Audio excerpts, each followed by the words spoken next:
সারাটা জীবন কেটে যায় মেনে নিতে ও মানিয়ে নিতে। খারাপ সময় সবার জীবনেই আসে, কেউ পারে তা সহ্য করতে, আর কেউ পারে না, তারাই হেরে যায়।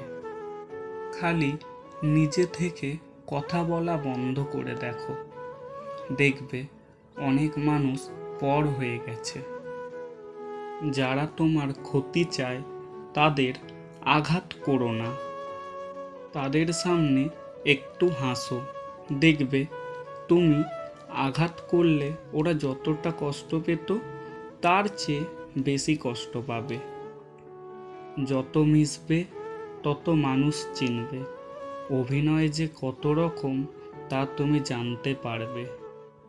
বেঈমান কোনো অপরিচিত মানুষ হয় না, খুব কাছের মানুষগুলোই বেঈমান হয়।